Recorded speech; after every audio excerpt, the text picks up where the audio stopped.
Welcome to it, sports fans. I am MKT. This is the MKT Show. It is the 5th of January in the 2021 year of the disease called COVID or virus. Good to be with you. Good to be with you, Gareth Cliff, MKT, the MKT Show. Good stuff. All right, listen. Today we're going to talk about a little bit of Liverpool, Arsenal. Talk about what's been happening with them. It's been, just great football over the festive season. And then we'll talk about the cricket. Proteas wrapping it up today, 2-0. But I've got my thoughts, particularly on one player. It's unbelievable to me that he's still in the side. So we'll talk about that and a little bit more. See, to tell you what I think. I mean, the Proteas do not have much of anything like Test cricket. England are the only team I think that played double-figure Test cricket this season. That is what that is. But listen, if you've been watching the show, by the way, like, share, subscribe. MKT Inspires on social media. Otherwise, it is Cliff Central Sport and Cliff C Sport on the Tweet Monster. If you are just joining us, remember to push the like. That's the thumbs up one if you like the content. All right, let's get into it. Liverpool last night. Had a couple of people quite frustrated. We're all in football groups and sports groups, friendship groups, and had a Liverpool fan leave our group last night. It was emotional stuff. It was emotional stuff. But let's start here. Look, Liverpool were lifeless last night, and I hate to be the bearer of bad news, but I've said it since the beginning of the season. I said they're not going to make top four. Not like, forget it now. That's what it is, and the season only gets harder now, right? Now we're going to get into FA Cup, and then we're going to get into Champions League, and then it's 3 games a week. So the next 2 months becomes impossible for they're an already jaded squad, but I think now you're looking at a tired team, and then you're looking at an exhausted team, and now the injuries are coming with more regularity, right? And this is what happens in your 3rd season where you've been pushing. It's happened across. Go and look at the history of the Premier League. I don't want to go over it too much, but all I'll say is this. Number one, Liverpool aren't a dynasty, but they're trying to create a dynasty. It's hard work. Right? You need so many things to go your way. What you need is a Virgil van Dijk to stay fit. You got to hope Mo Salah and Mane and Firmino, that relationship can stay. But that's a problem. Dynastic sort of businesses, great families, even if you're talking about dynasty families, that's a hard business. You got to deliberately keep an eye on it. Otherwise, you got a problem. And if you're looking at Liverpool, really, the 2 leaders, and I'm not sure what the Henderson situation is, but the only real leader they've got in terms of that arrogance to carry a dynasty is Virgil van Dijk, and he's out, and that's tough to keep the dressing room together. Henderson's just a guy wearing an armband. Let's just be serious. Virgil van Dijk's the leader of that team. It's tough going now because now it falls on the manager, and dynasties are tough, people. If you work in business, right, look at the business landscape right now. There's never been more businesses, retail businesses, right, ever in the history of America. Jeff Bezos has just registered his best year ever. Amazon have done better now than they've ever done. And there's more businesses than ever. So this idea that becoming a part of a dynasty or getting into an industry is easy is nonsense. Dynasties are hard. You look at people like Zuckerberg. These guys, they don't like them so much. You're hearing the stories about working at Facebook. You're hearing about the stories of working at Amazon. It's not great. Those people are demanding. Elon Musk, people are demanding. You hear the scientists that they just every 8 months, the stories I read, they're quitting. So working under Jurgen Klopp, it ain't easy.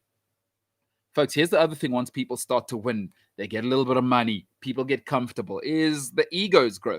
People think Sadio Mane is this nice guy, the social media. Listen, I don't care who you are. You double his contract as you did last season. That grows the ego. I don't care how nice you are. Right? Mo Salah, if you don't think African Player of the Year, all those goals, these Liverpool records that he's breaking, Virgil van Dijk, you think these guys don't hear it? Genie Wijnaldum now talking about, I want to go to Barcelona.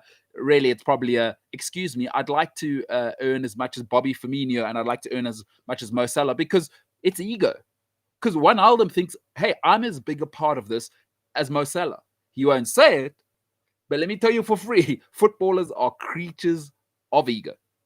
So that's another thing. The egos are growing, the money. And ultimately, here's the tough part about life. The more comfortable we get, right, is we get comfortable. Liverpool, they look comfortable. And the problem for Liverpool is they haven't won for 30 years. So if you're not in the cycle of winning, you don't understand that you've got to keep refreshing. This was Fergie's success. This was Arrigo Sacchi's success, right? Trapattoni. That's how these guys kept it going 10, 20 years. I mean, you look at the great AC Milan dynasties. AC Milan for 20 years understood you've got to keep ticking over. Liverpool look the same now as they did 3 years ago. That's a problem. Right? Don't tell me Thiago was an upgrade. He wasn't. The guy can't stay fit. So, listen, egos, money, comfort. That's the problem. You saw all of it last night. It's been two seasons now. In the third season, teams are falling off. And here's the one that doesn't help. Jurgen Klopp, for all of his niceties, is a grinder, right? I don't care who you are. If you spend 4-5 years around the same person and they're constantly demanding, it is impossible not to get worn down. The fatigue's clear now. It's physical, it's mental. They haven't refreshed the staff really at Liverpool. It's been the same guys in terms of winning. It's impossible. Listen, it's over. Liverpool, it's not a dynasty. You gave it a bash, and it's hard because Chelsea are here with the money. Man United, okay, maybe that's not the one, but the relentless one is Man City, right? Is the Premier League's hard? Is Man City are here? Chelsea are here with the money. Leicester are going nowhere. It's hard.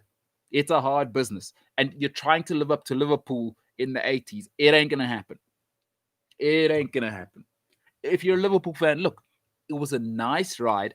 The cycle is over, except I don't think they're going to make top 4 this season because I think what you saw last night is what the rest of the season is going to look like. And you can expect the injuries to come with greater regularity now.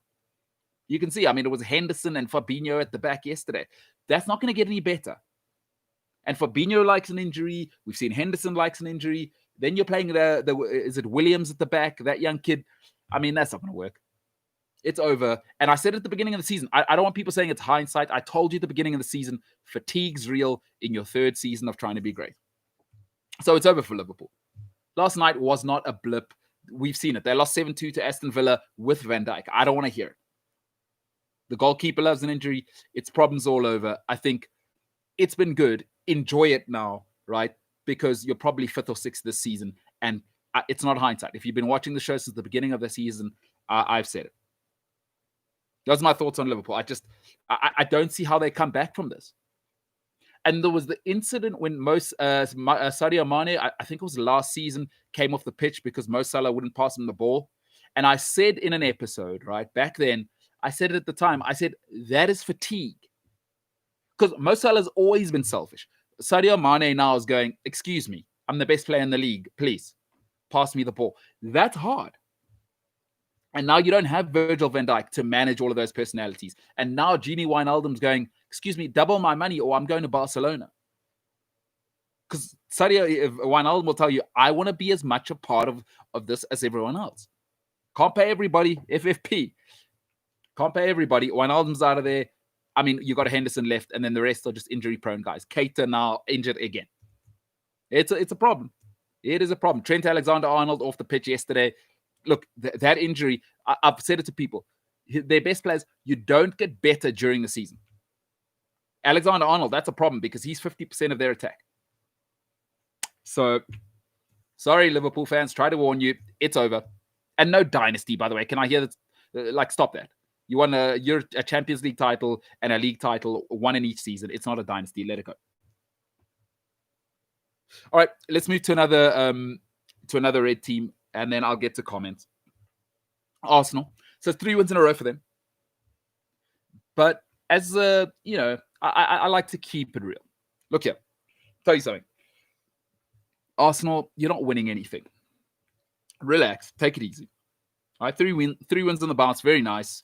Absolutely obliterated Chelsea. They were unbelievable.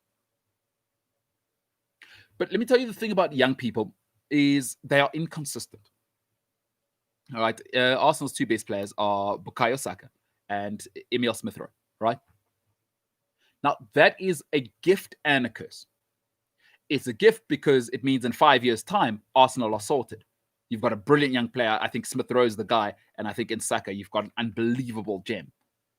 But there's raw stuff to their game, right? Young people will try things when they shouldn't.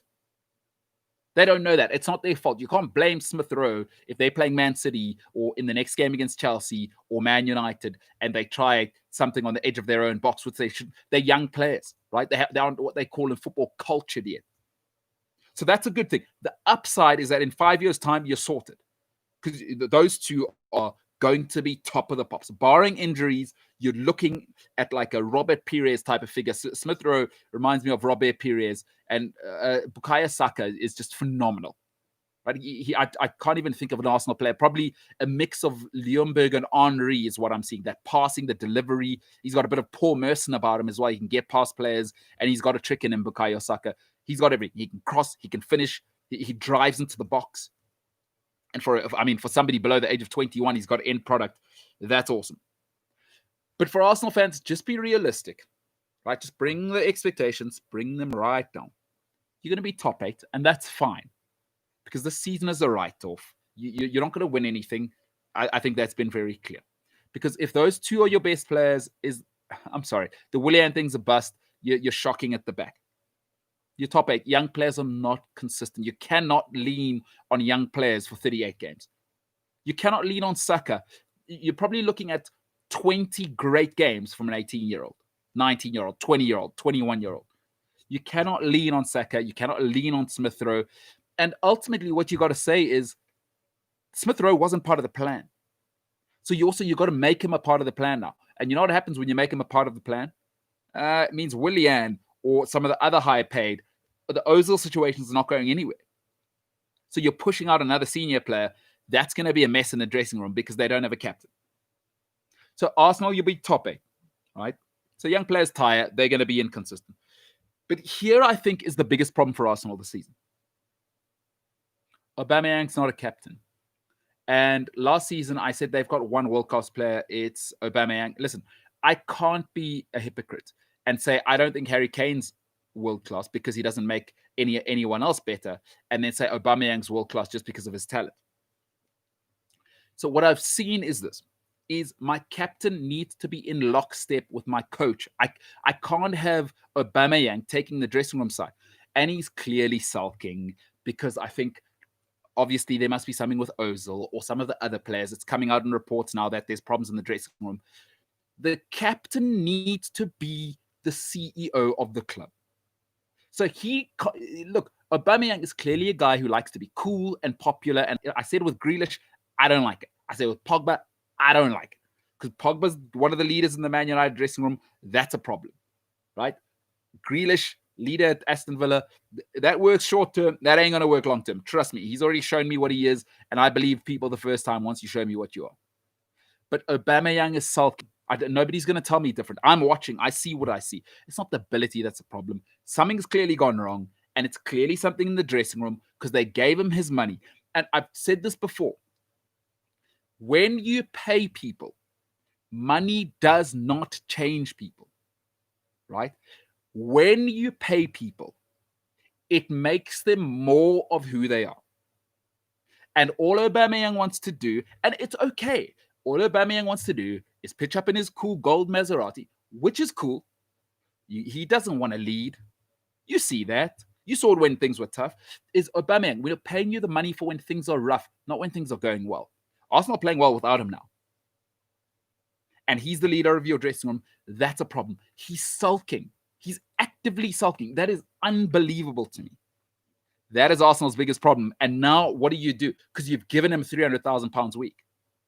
You got Ozil round 2 coming there. Because the captain has to be on the club and the manager's side at all times. At all times. You cannot have a divided captain and manager.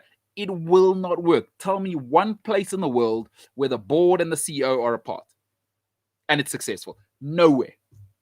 It's a disaster. The Aubameyang contract now, I can tell you for free right now, that situation is not changing. He's not changing his mind. And by the way, Mikel Arteta, he doesn't take any prisoners. That's going to be a problem. So for Arsenal, I don't know what they do there. I do not know what they do there because now Lacazette's being left out. If Lacazette starts sulking, we know they've got a great relationship.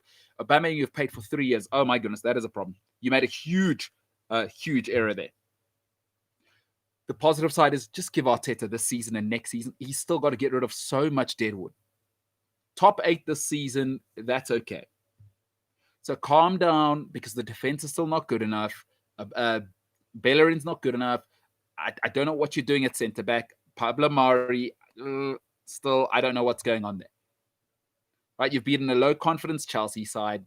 Relax. Let's just calm down. The West Brom game, come on, they're West Brom. So settle down if you're Arsenal. But I'm telling you, the Aubameyang situation is the biggest problem at Arsenal right now. That is a landmine waiting to happen. I expect him at the end of the season because he just got paid. So I imagine there's some behavioral sort of clauses that he can't kick it up or have his agent go wild. I expect something. I expect him to maybe even hand in a transfer request at the end of the season. Because that's a problem. Now what you got to do at the end of the season is you either got to sack Arteta or you got to let Aubameyang go. You got to do one of the two. Because once a guy sulks once, that means it's in his character and he'll do it again. He will do. If you don't think this is who he is, he will do it again. And if you're Arteta, you're trying to rebuild the culture. You don't need 2 or 3 youngsters coming in, falling in under Aubameyang, and every time he sulks, he gets his way. No, sir. Think about it. What did Fergie do? Jaap Stam starts sulking. Ruud van Nistelrooy starts sulking. David Beckham thinks he's bigger than the dressing room. By the way, don't let the door hit you on the way out. There's the door. Don't let it hit you on the way out. Culture first, character first. Arsenal got a problem there. And it's not over because you've got a long way to go to this season. And you've got David Luiz sulking. You've got him sulking. You've got Lacazette sulking. You got a young manager who has to manage all of these situations. And now it's always a problem. He's bringing the youngsters in and all of those disgruntled, highly paid, overpaid Arsenal seniors, Willian, David Luiz, Aubameyang, Ozil's still going to be there. Please don't think that's going away. Ozil's still training at the first team. I don't understand what is happening there. It is a nightmare. So Arsenal, relax. I don't want to hear anything about top 4, top 6. No, top 8 because the young players, it's a problem. But you've got 2 gems in Smith Rowe and Saka. Let them grow. You cannot lean on them this early. They're not De Bruyne. They're not ready to carry a team. They're not Henry. They're not ready to carry a team. Not to the promised land anyway. So settle down. I just wanted to get that out the way.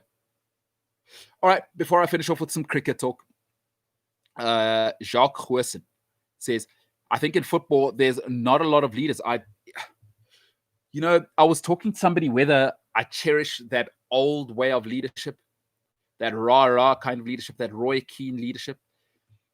And if you don't listen to the Gary Cliff show, I was on this morning and we were talking about Gen Z. It's a different time. So for me, I think it's become quite interesting how sensitive footballers are, because I'm reading a lot of articles now coming out about footballers feeling bullied by coaches, etc. Right? And I think about when I was playing, which isn't that long ago. I mean, I was at Spurs and at Watford. That was 2005. And some of the language I heard and the way the coaches treated us then, and I'm hearing guys complaining about it now. See, for me, I don't get it because my personality type is I want to win. And if that's the kind of language I like, that only makes me better. I love it. I love it when coaches get intense and it's hard. And it's, if you're not good enough, get out the door. I like that environment. But there's a little more pampering now. And you hear Paul Scholes saying he had to catch 3 buses and a train in order to get to training as a junior for Man United. And now guys are living in luxury. So I guess it's a different time. And I said this morning on the Gareth Cliff show that I realized talking to somebody this holiday is I've got to disconnect with Gen Z because my style and I come from a very strict home. My dad's a certain type of leader in his business as well. Is I've been raised in a home where, quite frankly, I don't care how you feel. Like, how you feel isn't my first point of reference for how true something is. Is I care whether something is true or not, and then we can explore how you feel after that. So it's a new time. And Jacques, I'd have to agree with you because I like old school leadership. I like Jack Welch. I like Elon Musk. I like Alex Ferguson. I like Jose Mourinho. I like that. If like big pressure, if you're not good enough, get out.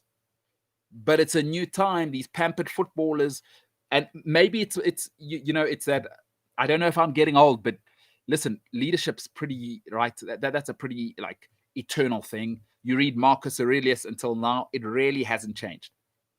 But I guess, Jacques, what I'd say to that is now it's so rare to go and find yourself a John Terry, a Tony Adams, a Roy Keane, because now it's all about social media. And if you're about social media, you want to be cool and liked. Roy Keane didn't care about being liked. He cared about winning. You think of Vincent Kompany, what made him unique? He was really a throwback. Vidic, what made him unique? They're not cool guys. They're over social media. They're towing the company line.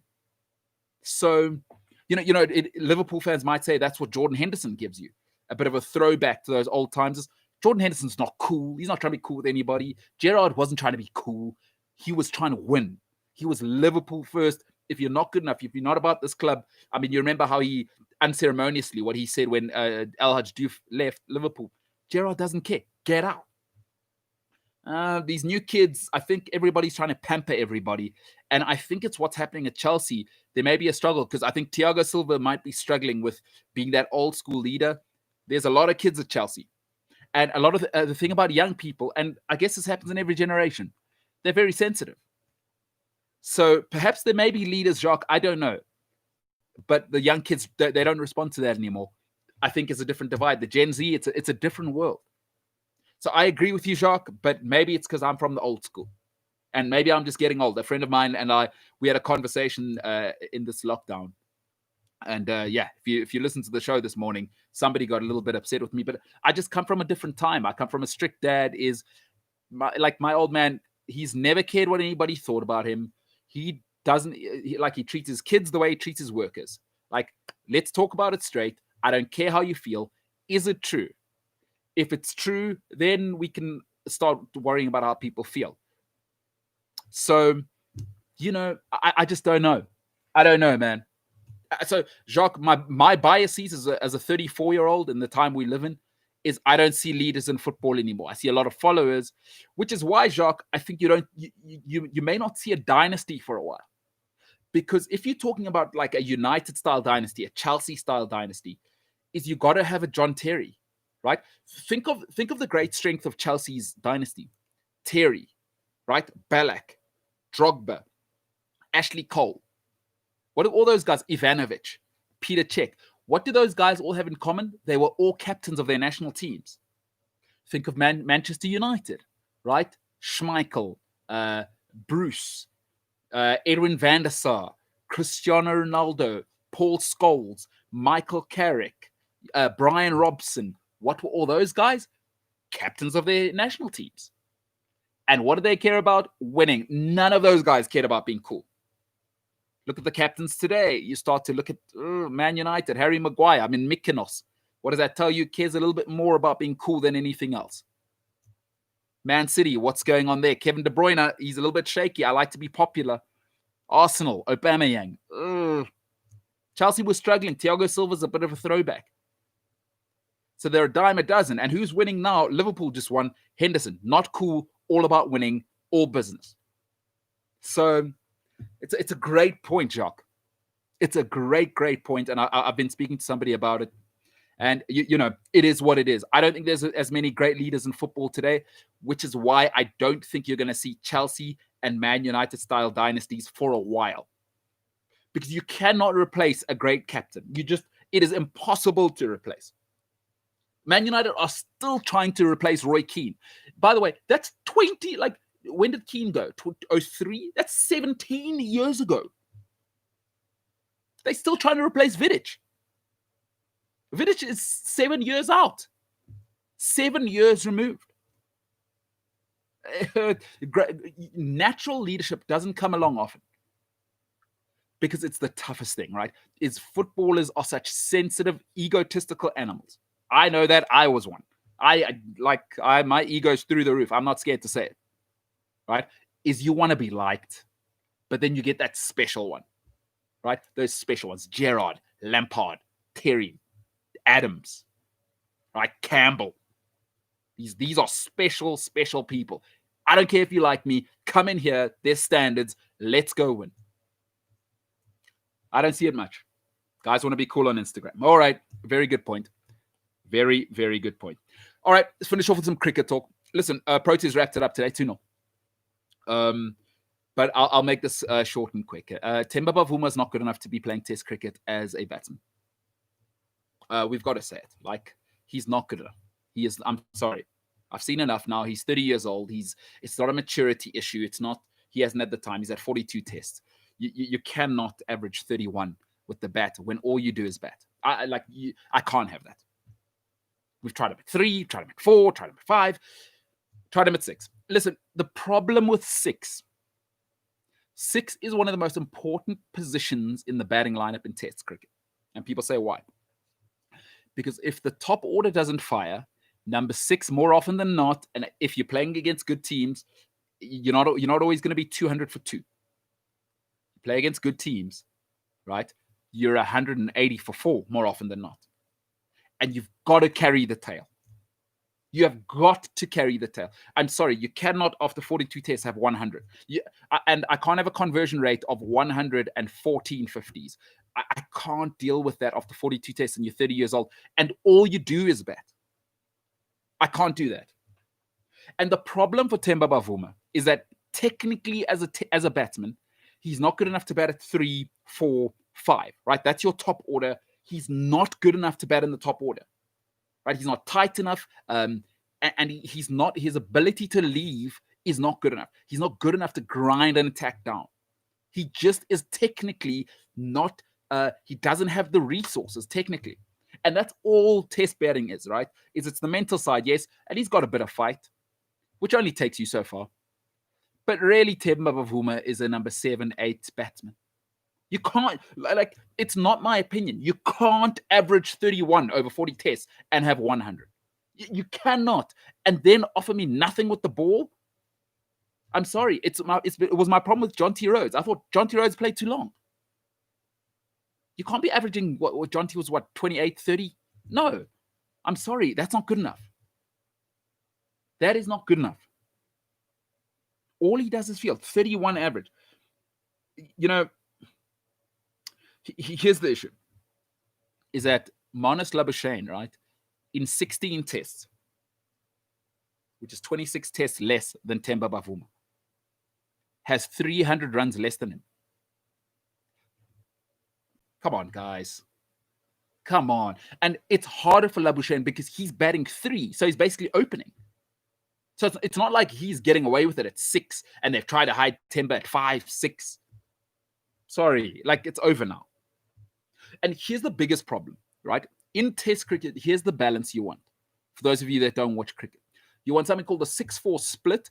And now what's happening is Quinton de Kock has to be the keeper, which is an awful, awful position to be in as a keeper and a batsman with responsibility. Now, nobody thinks Quinton de Kock's Kumar Sangakkara. Sangakkara is once in the history of cricket. You've never seen a wicket keeper like it, right? Quinton de Kock's more of the poor man's Adam Gilchrist, right? Because what you want is for him to be at 7, and you really want Quinton de Kock to never have to think when he bats. Is just go for it. Like if it's bad, just keep going for it. You don't ever have to rescue us, right? Adam Gilchrist never played a defensive innings in his life, right? At number 7 is you're either taking the game away from people or you're taking us back into it with 80 or 40. That's what de Kock must be all the time. When you bat de Kock at 6, though, is he has to have batting responsibility. And now you're starting to ask de Kock to play sort of marathon innings, which is not what he should be doing at keeper. That is not de Kock's role. So when Bavuma is this bad, now you need de Kock to babysit Bavuma. That ain't it. That ain't it. Because now you might even need de Kock to bat at 5. That ain't it. Because Fast's not good enough. We don't. I think Markram shouldn't be opening. So Bavuma takes the balance out of the team because you kind of have to babysit him and bat him at 6 or 7. Oh, you can't just be a batsman and your wicket keeper's a better batsman than you. It can't happen. The only person where I'll accept that is Kumar Sangakkara. And Sangakkara is once in the history of cricket. There's never been a wicket keeper batsman as good as him. I think I'd take Gilchrist as a keeper. I think he was a better keeper. But Kumar Sangakkara is one of the 25 greatest batsmen of all time. So please don't use the anomaly as the rule. Quinton de Kock's not that. Right? So if Kumar Sangakkara is your keeper, all right, I don't mind if batsmen are batting after him. But I'm sorry, Quinton de Kock cannot be better than you as a batsman. And that's all you do. I'm sorry. We can't work with that. So the balance is off. You want a 6-4 split. You want your keeper batting at 7, and you need your number 6 to be Martin, right? You're going to look at the great Australia team. You need number 6 to have a bit of grit, and he's got to be in around, I want late 30s, early 40s in average. Maybe Damien Martin was an anomaly, right? He was averaging 50. That was silly. That great Australian team was silly.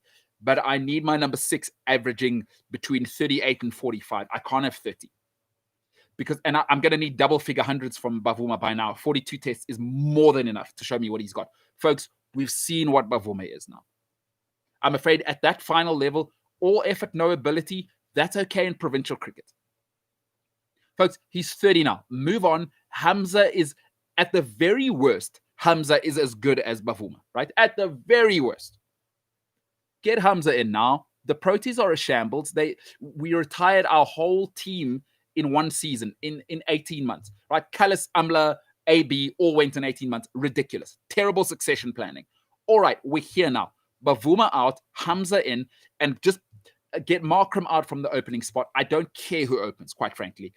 Markram's not an opener. That's clear. He's got technical deficiencies. Get him into the middle order. Hamza, for me, I think Faf should have gone a long time ago, but okay, we're going to stick with him. But Hamza and Markram are the future of this country. Bavuma's got to go. Find yourself a number and just suffer the pain now of these young kids are going to lose for the next 18 months.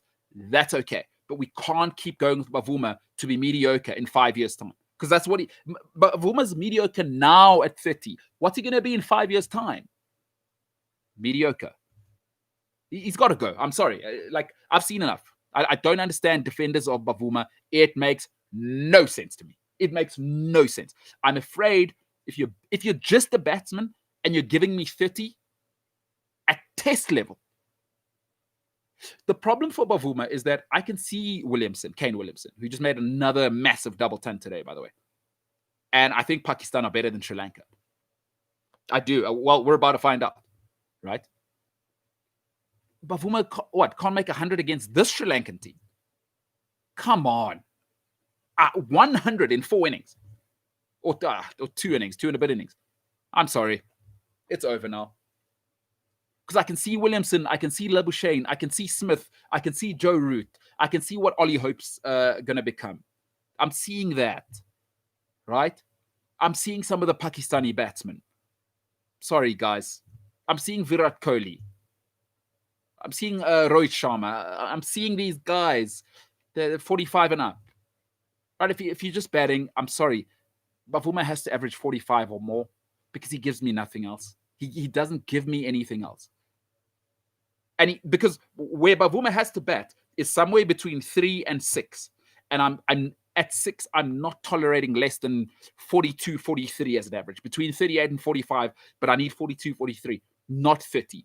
Because 30 is Sean Pollock as a test average. What are we doing? Well, is he Lance Klusner? He's not an all-rounder. He's just a batsman. And I'm afraid if you're making 114 50s, that ain't it. This is test cricket. Love to know what people think. But for me, it's non-negotiable. He's got to go now. It's over. The experiment's over. We've tried with him. We've tried it 3, 4, 5, 6. We're trying to hide him. We're moving our wicket keeper. Stop. He's not a test player. It's okay. You made a mistake. Move on. Hamza, at the very worst, is as good as him. So put Hamza in now. And just like we did with Jacques Kallis, right? Markram, Hamza, we say to you, both of them, gentlemen, you have 3-4 years. Don't worry about getting dropped. Your talent is transcendent, right? And you let them learn in the fire because you didn't do your succession planning. So it means you can't give them those 2 or 3 seasons, maybe in a county system and maybe in local cricket for 2 or 3 seasons for them to stop being so raw and mature. Now they got to learn in the fire. You say, okay, gentlemen, you've got 3 years. We don't care how it goes. You've got 3 years. Do not worry about getting dropped. It's about taking your games to the next level and solidifying, replacing Cullis. I think Markram can replace Cullis at 3 or 4. I think Markram should be at 4. I'd like Hamza at 3. I don't care who opens, because I think you've got Elgar. He can anchor the innings. Find somebody else to open with Elgar. Just find somebody to open with Elgar. That's it, folks. Bavuma's got to go. That's all I'm saying. Jacques Wilson will finish off with this. He says, Elgar is my favorite player. Guy is so tough. I do like the toughness in Elgar. My one problem with Elgar, just because he's kind of like a poor man's Justin Langer, right? The one problem is he never kicks on. And he's got that gene in him now where he gives it away. And I don't like that, because for me, what he should be the guy getting 150 or 400 balls most innings, especially now when we got a young team. But the problem is he gets to 85 and he gives it away.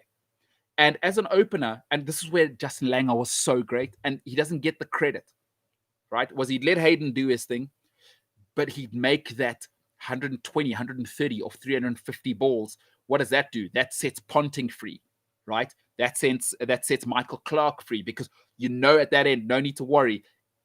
I'm free. Mentally, I'm free to play my shots and take the strike over. You've got that steal at one end.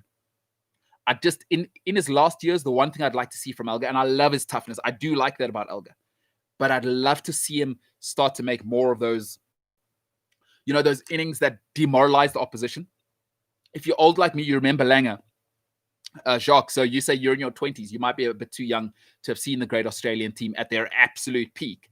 So they had the greatest opening partnership of all time. They had, Matthew Hayden is the scariest thing you've ever seen as an opening batsman in the history of cricket, right? Virender Sehwag was nice, but Matthew Hayden could go anywhere, and his bat was a barn door. And you bowled 150 kilometers, and he'd charge at you and smash you everywhere, and he averaged 50. It was just unbelievable what Hayden was. But what he had was that anchor in Justin Langer, and then Langer would anchor the middle order, right? So Hayden would inevitably make his 120 or 160 balls, which is just ridiculous with in opening Test cricket. He'd do that worldwide, and then Langer would grind teams down.